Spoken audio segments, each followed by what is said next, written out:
The night had fallen. I had let my tools drop from my hands. Of what moment now was my hammer, my bolt, or thirst, or even death? On one star, one planet, my planet, the Earth, there was a little prince to be comforted. I took him in my arms, and I rocked him, and I said to him, "The flower that you love is not in danger. I will draw you a muzzle for your sheep. I will draw you a railing to put around your flower. I did not know what to say to him. I felt awkward and blundering. I did not know how I could reach him, where I could overtake him and go on hand in hand with him once more. It is such a secret place, the land of tears."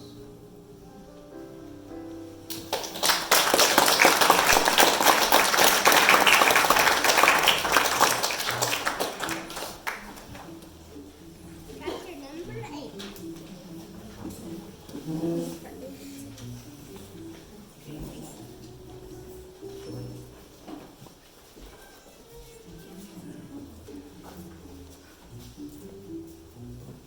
I soon learned to know this flower better.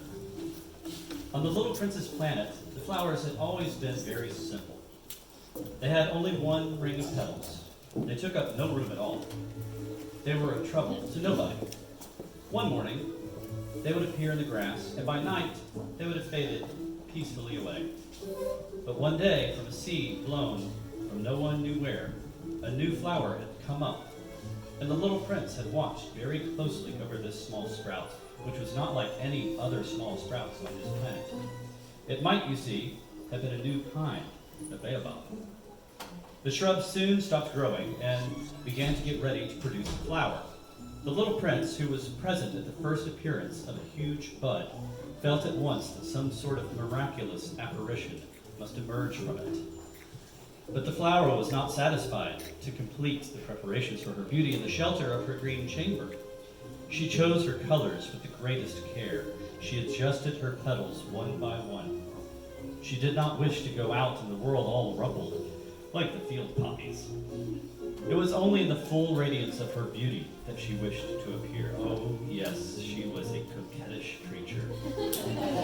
And her mysterious adornment lasted for days and days. Then, one morning, exactly at sunrise, she suddenly showed herself.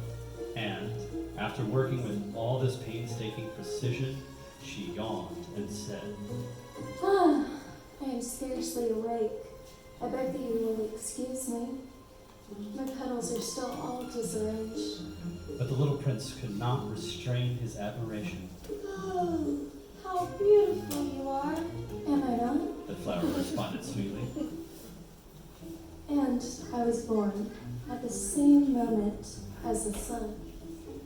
The little prince could guess easily enough that she was not any too modest. I think it is time for breakfast. She added an instant later. If you would have the kindness to think of my needs. And the little prince, completely abashed, went to look for a sprinkling can of fresh water. So he tended the flower. She too began very quickly to torment him with her vanity, which was, it truth be known, a little difficult to deal with. One day, for instance, when she was speaking of her 4 thorns, she said to the little prince, Let the tigers come with their claws. There are no tigers on my planet. the little prince objected. And anyway, tigers do not eat weeds. I am not a weed. The flower replied sweetly. Please excuse me. I am not at all afraid of tigers. She went on. But I have a horror of drafts. I suppose you wouldn't have a screen for me. A horror of drafts. That is bad luck for a plant. Remarked the little prince, and added to himself, This flower is a very complex creature. At night, I want you to put me under a glass globe. It is very cold where you live, in the place I came from. But she interrupted herself at this point.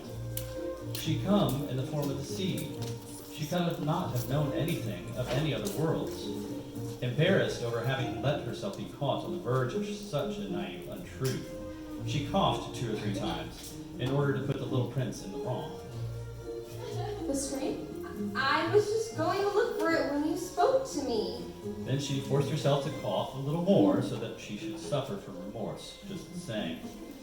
So the little prince, in spite of all the goodwill that was inseparable from his love, had soon come to doubt her.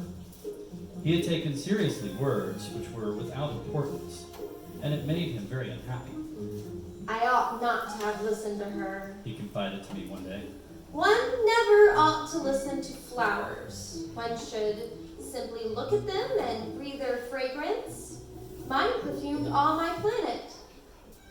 But I did not know how to take pleasure in all of her grace. This tale of claws, which disturbed me so much, should only have filled my heart with tenderness and pity. And he continued his confidences. The fact is that I did not know how to understand anything. I ought to have judged by deeds and not by words. She cast her fragrance and her radiance over me. I ought to never have run from her. I ought to have guessed all the affection that lay behind her poor little strangers.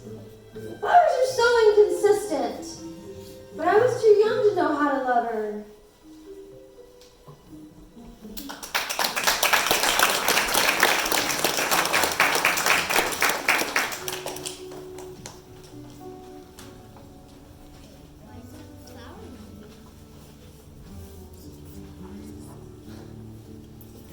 I believe that for his escape, he took advantage of the migration of a flock of wild birds.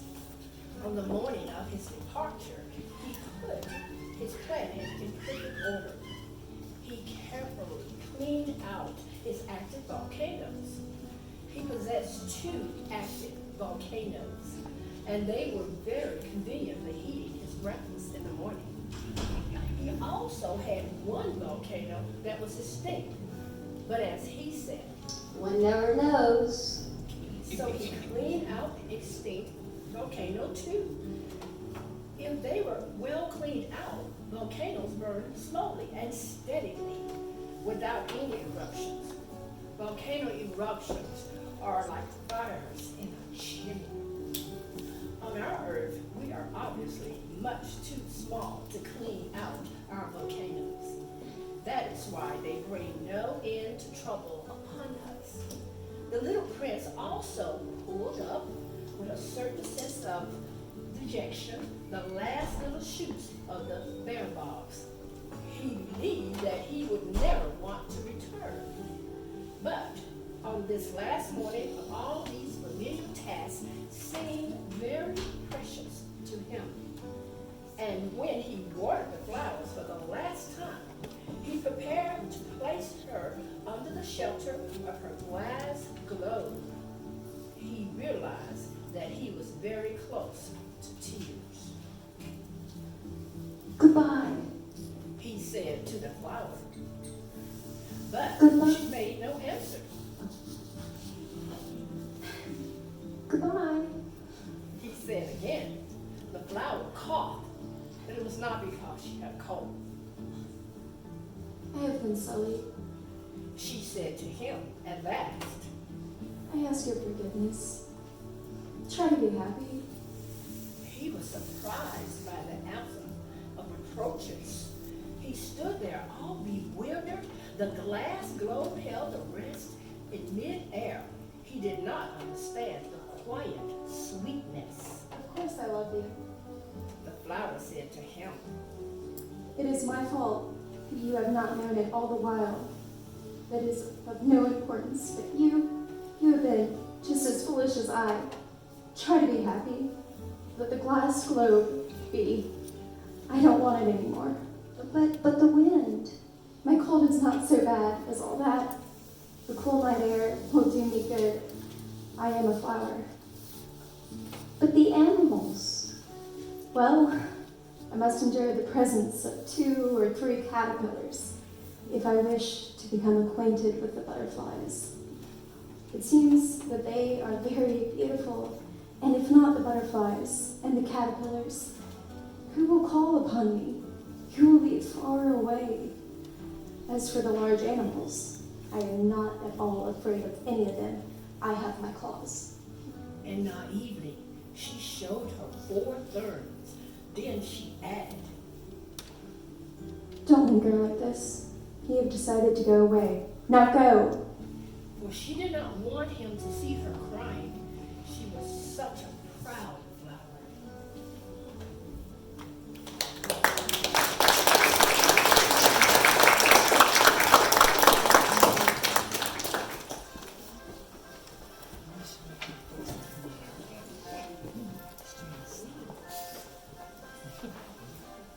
He found himself in the neighborhood of the asteroids 325, 326, 327, 328, 329, and 330. He began, therefore, by visiting them in order to add to his knowledge.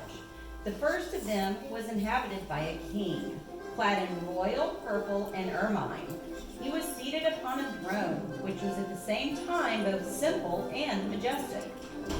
Ah, here is a subject. Exclaimed the king when he saw the little prince coming, and the little prince asked himself. How could he recognize me when he had never seen me before? He did not know how the world is simplified for kings. To them, all men are subjects. Approach, so I may see you better. Said the king, who felt consumingly proud of being at last a king over somebody. The little prince looked everywhere to find a place to sit down, but the entire planet was crammed and obstructed by the king's magnificent ermine robe. So he remained standing upright, and since he was tired, he yawned.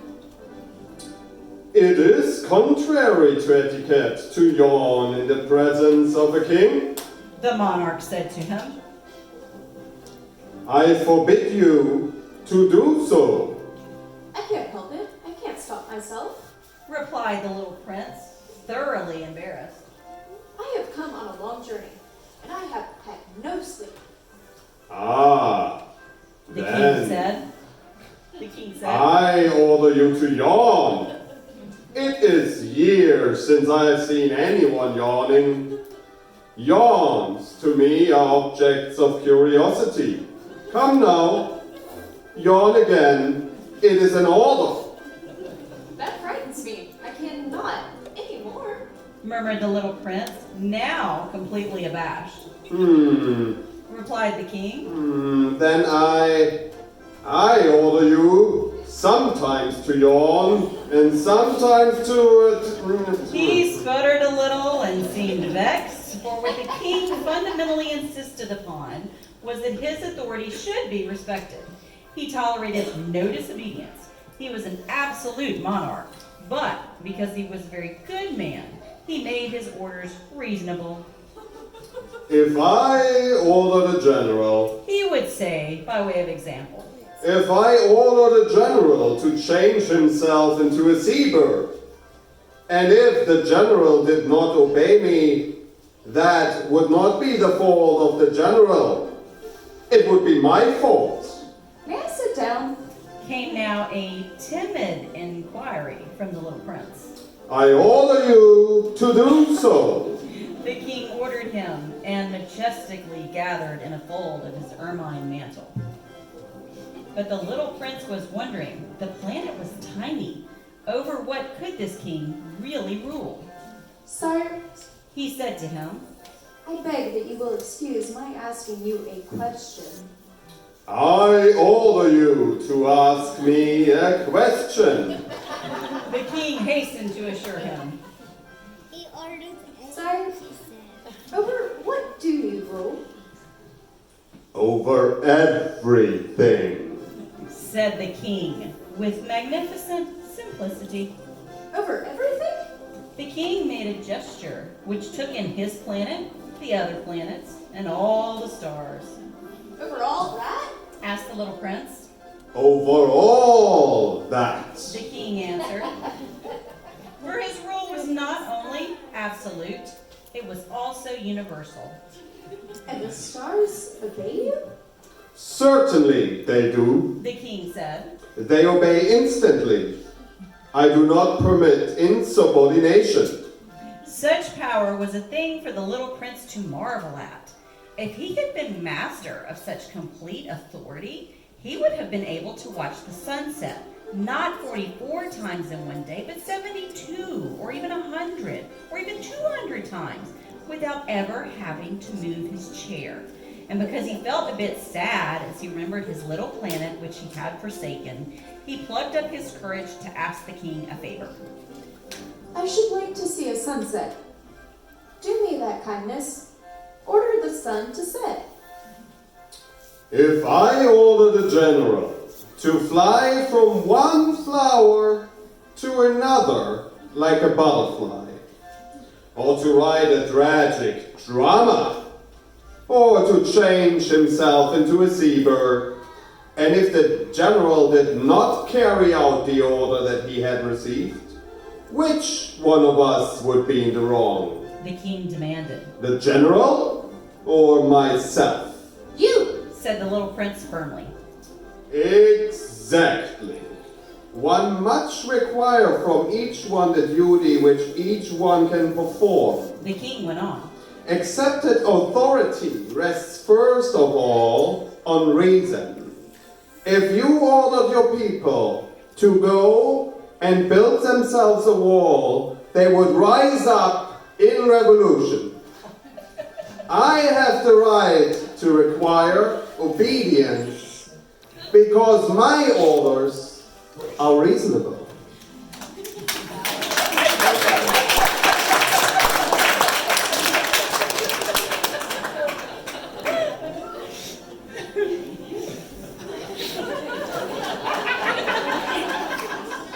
Then my sunset? The little prince reminded him, for he never forgot a question once he had asked it. You shall have your sunset. I shall command it, but according to my science of government, I shall wait until conditions are favorable. When will that be? Inquired the little prince. Hmm. Replied the king, and before saying anything else, consulted a bulky almanac.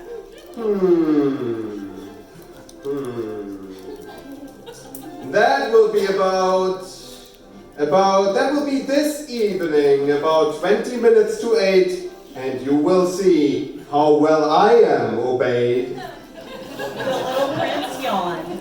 He was regretting his lost sunset, and then too, he was already beginning to be a little bored. I have nothing more to do here. He said to the king, So I shall set out on my way again. Do not go! said the king, who was very proud of having a subject. Do not go! I will make you a minister! Minister of what? Minister of Justice! But there is nobody here to judge. We do not know that. The king said to him, I have not yet made a complete tour of my kingdom. I am very old. There's no room here for a carriage, and it tires me to walk. Oh, I have looked already. said the little prince, turning around to give one more glance to the other side of the planet. On that side, as on this, there was nobody at all. Then you shall judge yourself. The king answered. That is the most difficult thing of all. It's much more difficult to judge oneself than to judge others. If you succeed in judging yourself rightly, then you are indeed a man of true wisdom. Yes, Said the little prince. but I can judge myself anywhere. I do not need to live on this planet. Said the king. I have good reason to believe that somewhere on my planet there's an old rat. I hear him at night. You can judge this old rat. From time to time you will condemn him to death. Thus his life will depend on your justice. But you will pardon him on each occasion, for he must be treated thriftily. He is the only one we have. I replied the little prince. do not like to condemn anyone to death. And now I think I will go on my way. No! Said the king. But the little prince, having now completed his preparations for departure, had no wish to grieve the old monarch. If your majesty wishes to be promptly obeyed, He said, he should be able to give me a reasonable order. He should be able, for example, to order me to be gone by the end of 1 minute. It seems to me that conditions are favorable. As the king made no answer, the little prince hesitated a moment, then with a sigh, he took his leave. I made you my ambassador! The king called out hastily. He had a magnificent air of authority. The grown-ups are very strange. The little prince said to himself as he continued on his journey.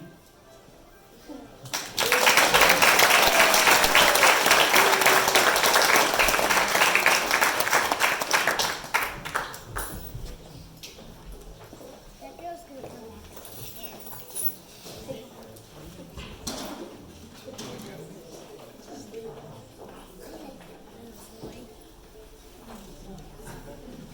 How did you know?